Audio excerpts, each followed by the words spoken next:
Hello and welcome to a very special Women's History Month episode of Tunya Investigates. Today I'm talking to Holly Ross, who is a volunteer at the museum and has been researching Mary Livingstone, linguist, teacher, explorer, missionary and wife of David Livingstone. First of all, Holly, welcome to the show, and could you tell me a little bit about Mary Livingstone? Thanks, Tunya. I'd love to. So, Mary Livingstone, or Mary Moffat Livingstone as she was known, was the wife of the missionary explorer David Livingstone and daughter of Robert Moffat, who was another famous Scottish missionary. She was born in Grickertown in 1821 and grew up on her parents' mission stations until she was about 10, when she was sent off to attend school and then undertake teacher training after that. When Mary was growing up, she was surrounded by a really multicultural household, and that led to her being fluent in multiple African languages. And from a really early age, she learned all about the practicalities of running a missionary household. So David and Mary were married for 17 years and she was absolutely vital to David's success. I mean, without her, there is simply no way he would have found the success in the way that he did. So you've got like the classic phrase, behind every great man is a great woman, or behind every successful man there's a strong woman. But in the Livingstones' case, it's so true, because it was things like Mary's household skills that meant they actually survived out there, and her linguistic skills that allowed David to communicate with local people. And it was reputation and status as Robert Moffat's daughter that allowed David to kind of navigate the political landscape out there. Mary accompanied David on multiple expeditions spanning thousands of miles, and she did all of this whilst caring for their young children in the harshest of environments. So her and David had 6 children altogether. I think it's fair to say she was a loving wife, a dedicated mother, and also a powerful woman that history has ignored for too long. Wowee, she sounds like such an interesting and powerful woman. I can't believe I haven't heard of her already. And why did you choose to research her?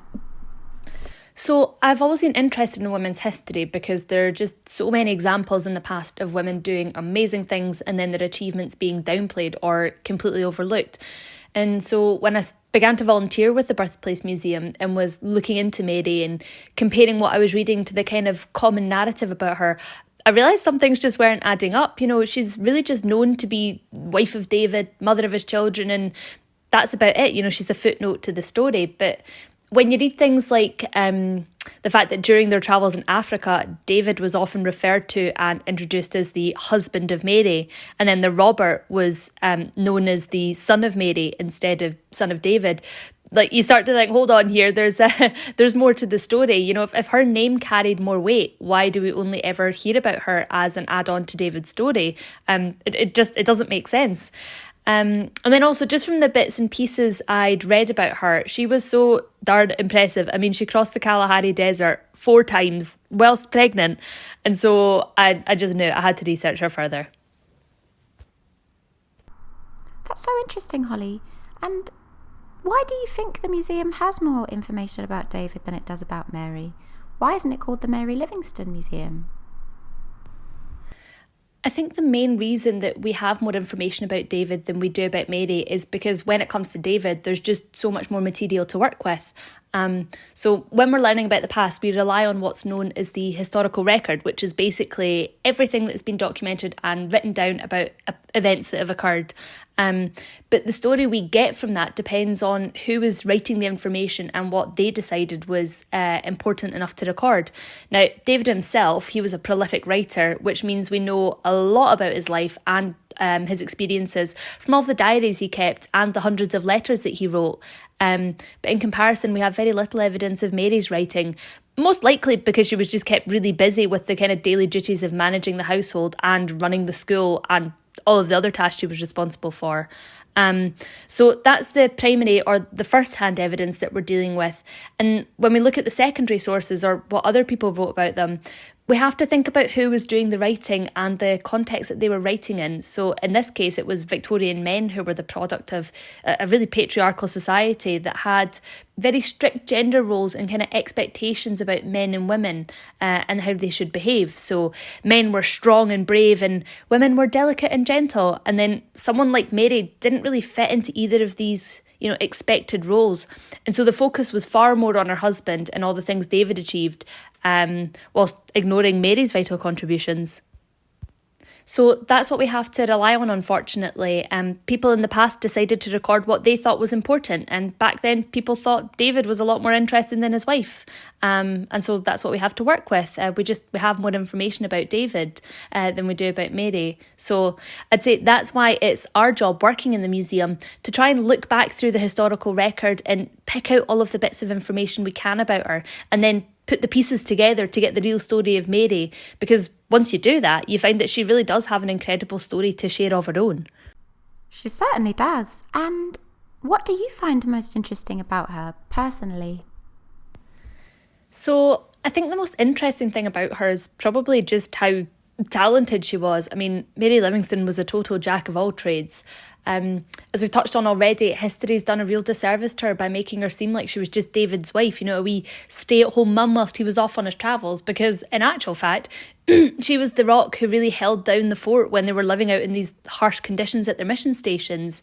So, for example, she was a teacher, she acted as a nurse, she was a gardener, she was a butcher, she could sew, she would translate, she would negotiate trade deals. I mean, she could really do everything. And it's clear David really valued her contributions, and he actually acknowledged how important she was by calling her the main spoke in his wheel. And then beyond just her talents, though, is another thing I found really interesting is how important she actually was as a political player in her own right when David was doing his missionary work. So because of her father's reputation, and then coupled with her own hard work, Mary was really well known, and David often relied on her to give him access to people, like, for example, Chief Sebetwin and the Kololo in Linyante, who didn't really have much need to meet David, but they were really keen to meet Mary because of Robert's political connections. So in this way, Mary was pretty much a diplomat in her own right, but that's never really talked about when discussing the David Livingstone story. As a side note, though, she was also pretty fearless, because there are just so many examples of her dealing with really dangerous situations and kind of just shrugging it off. Like, for example, when a huge centipede that was known for its vicious bite landed on her arm, she just patiently waited until it crawled onto her skirt and then shook it off and went about her day. Or there's another time where she remained totally calm after discovering their wagon, which was full of gunpowder, was on fire. And then there's also a really funny situation of Mary being the only one who'd actually get up and walk around barefoot at night when it was dark, because David once accidentally stepped on a snake, and after that point he just point blank refused to get up and left it all to Mary. So I really love that with every new bit of information I read about her, it just paints a picture of this really formidable woman who was so much more than just a famous man's wife.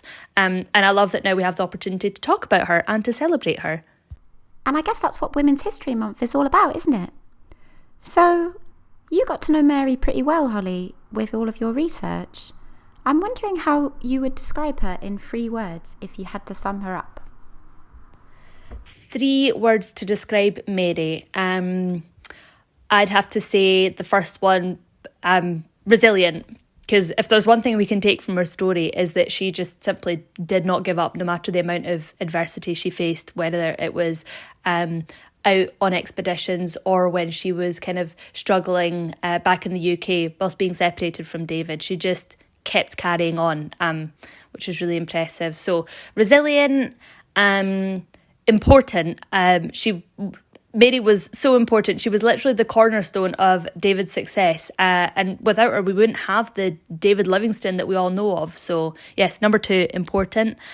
And lastly, I am going to have to say legendary. I think enough said. She's an absolute legend in her own right. Wow, fair enough. So that's Mary Livingstone, resilient, important and legendary. Thanks so much, Holly. It's been a real pleasure chatting to you today and so interesting. Oh, thank you so much for having me, Tunya. I've really enjoyed being here, and I've loved being able to talk about Mary and all of the cool things she got up to. So thank you so much. And thanks to you as well for listening. That was a Women's History Month episode of Tunya Investigates, which is part of the David Livingstone Birthplace podcast. For more episodes, check out our website or our SoundCloud. Bye-bye for now.